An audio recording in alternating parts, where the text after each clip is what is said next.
Assalamualaikum warahmatullahi wabarakatuh. Bismillahirrahmanirrahim. Alhamdulillahi rabbil alamin. Haji nasta'in ala umurid waddin wa ala alihi wa sahbihi ajma'in. Rabbi syrah li sadri wa yassir li amri wahlul 'uqdatam min lisani yafqahu qawli. Qala Allah Ta'ala fil Qur'anil Karim. A'udzu billahi minasy syaithanir rajim. Bismillahirrahmanirrahim. Qalu subhanaka la ilma lana illa ma 'allamtana innaka antal alimul hakim. Sadaqallahu 'azim wa sadaqa rasulul habibil karim.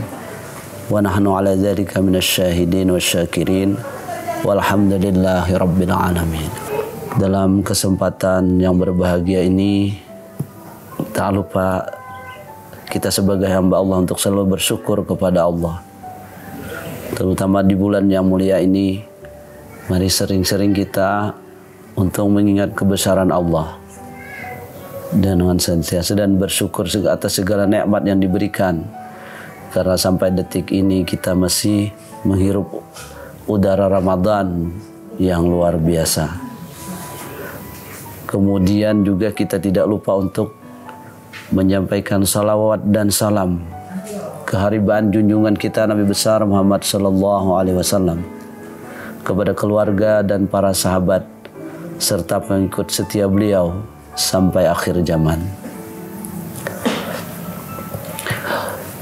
Anak-anak, pemirsa, kaum muslimin yang dimuliakan oleh Allah Subhanahu wa taala. Di dalam bulan Ramadan terdapat satu peristiwa penting dan bersejarah bagi umat Islam di dunia, di mana peristiwa itu terjadi di pertengahan bulan Ramadan. Peristiwa itu yaitu diturunkannya Al-Quran yang merupakan mukjizat terbesar bagi Rasulullah sallallahu alaihi wasallam. Peristiwa itu terjadi di tanggal 17 Ramadan dan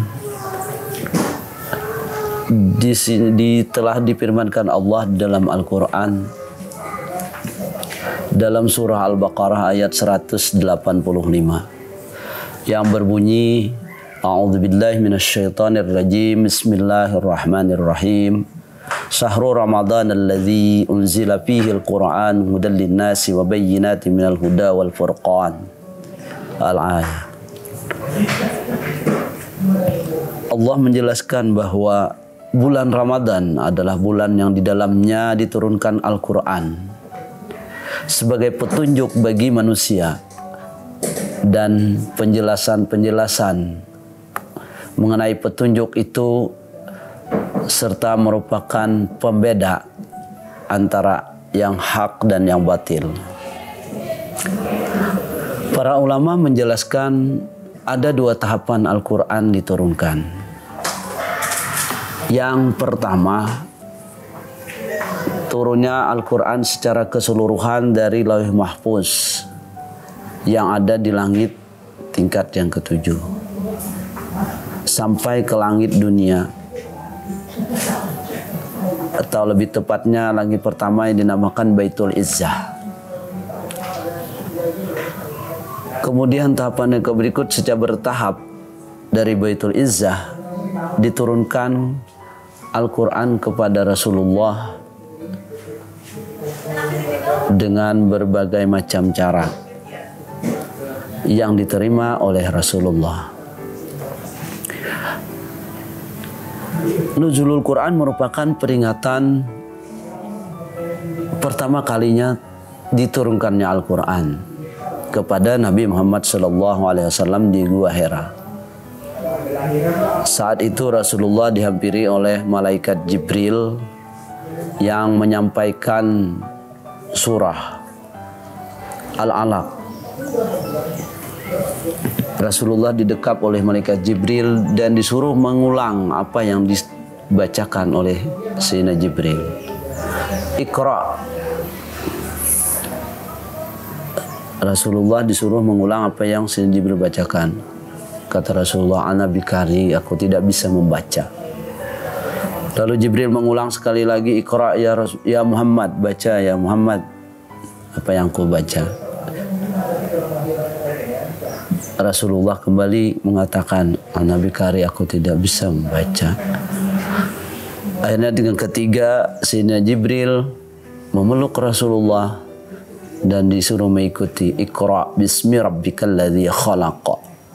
Khalaqal insana min 'alaq. Iqra wa rabbukal akram alladzi 'allama bil qalam. 'Allamal insana ma lam ya'lam. Lalu Rasulullah mengikuti apa yang disampaikan oleh Sayyidina Jibril tadi tersebut. Intinya adalah membaca. Jadi kita umat Rasulullah disuruh untuk selalu membaca, karena ayat ini yang pertama diturunkan. Oleh karena itulah Ramadan diturunkannya Al-Quran juga dinamai dengan Syahrul Quran atau bulan Al-Quran. Al-Quran merupakan petunjuk yang memiliki keistimewaan. Al-Quran merupakan kitab penyempurna dari kitab-kitab sebelumnya yang diturunkan kepada para nabi sebelumnya. Selain itu juga Al-Quran merupakan mukjizat Nabi besar Muhammad sallallahu alaihi wasallam. Maka tak heran bagi masyarakat memperingati Al-Quran dengan berbagai macam cara. Mulai dari kegiatan di masjid atau di mushola, bahkan di kantor-kantor, di sekolah.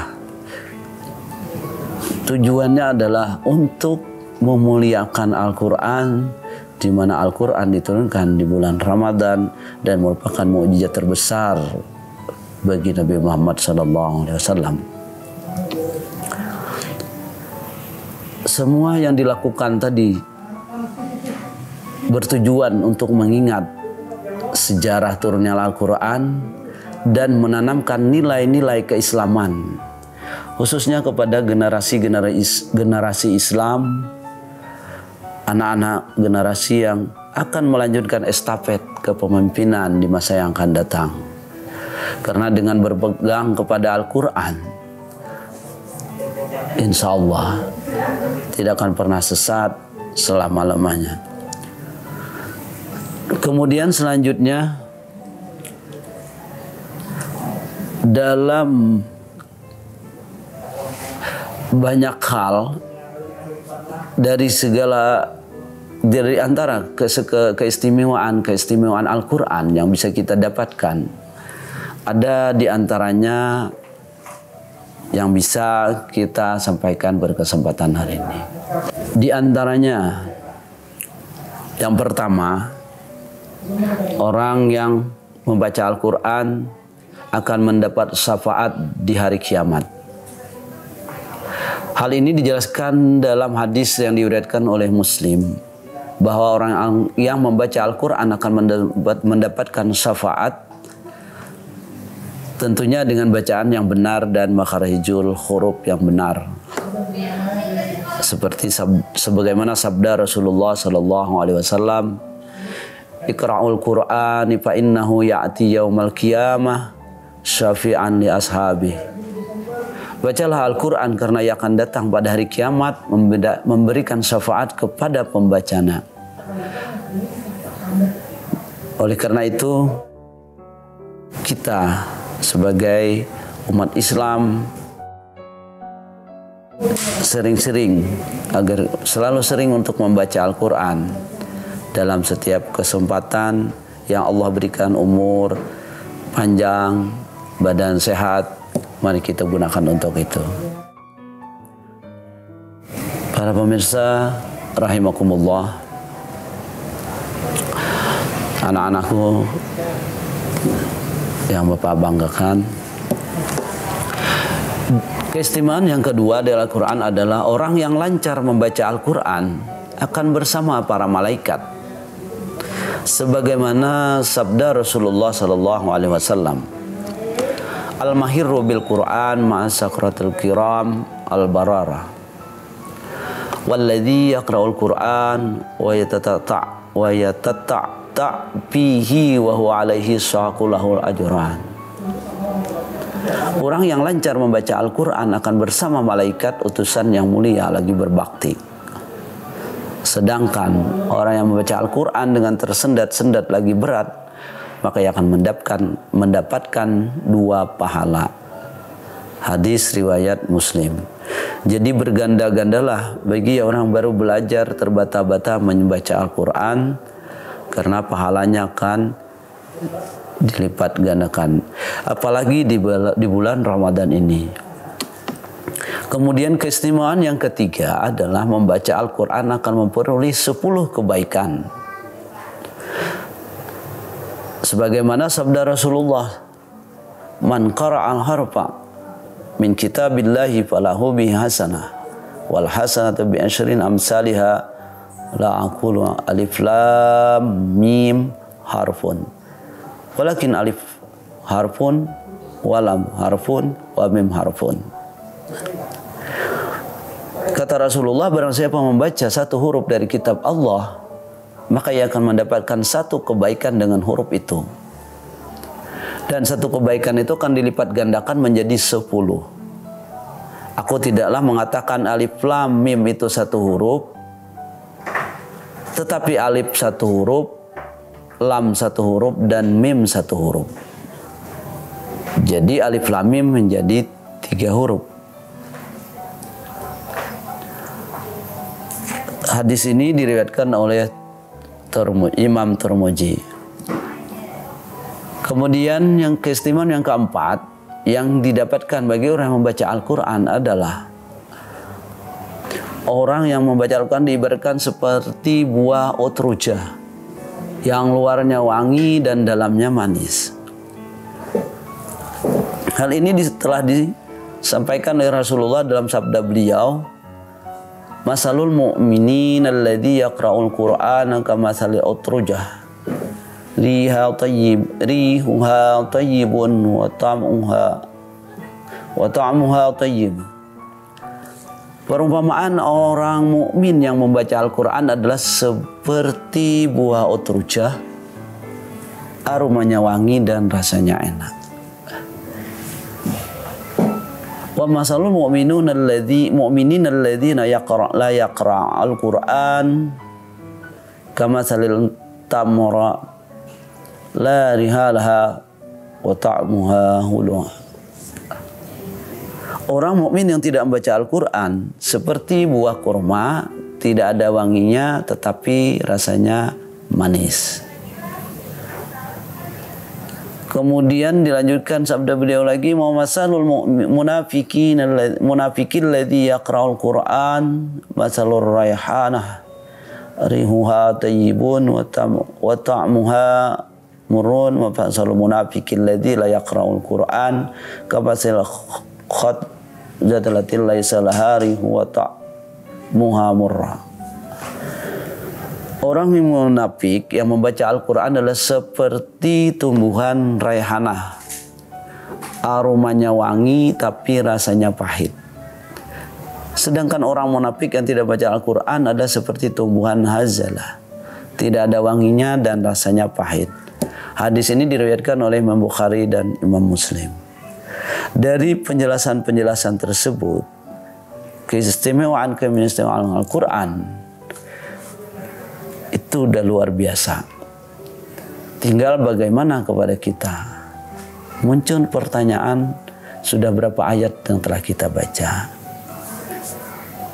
Kemudian berapa juz yang telah kita lewati untuk membaca? Dan sudah berapa kali khatam? Terutama di bulan Ramadan yang penuh berkah ini, segala amal ibadah kita dilipat gandakan, terutama ketika kita membaca Al-Quran dan mengamalkan isinya. Karena setiap huruf yang kita baca tadi mendapat 10 kebaikan, dan kebaikan-kebaikan itu sebagai perbendaharaan kita untuk melalui kehidupan yang akan datang. Apabila kita belum bisa membaca Al-Quran, maka kita diminta untuk belajar. Dan itu perintah Allah dan Rasulnya. Oleh karena itu dalam kesempatan kali ini, kami mengajak kepada khusus anak-anak Bapak, di bulan yang mulai ini mari kita tingkatkan amal ibadah kita. Kemudian juga mari kita gunakan kesempatan untuk selalu berbuat kebaikan, menebar kebaikan, dan memperbanyak doa dan ibadah di bulan Ramadan. Semoga apa yang kita kerjakan diterima oleh Allah Subhanahu wa Ta'ala, dan kita selalu dalam lindungan dan petunjuknya. Demikian yang bisa Bapak sampaikan di kesempatan kali ini. Salah hilap mohon maaf.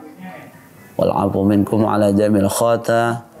Billahi taufiq wal hidayah. Wassalamualaikum warahmatullahi wabarakatuh.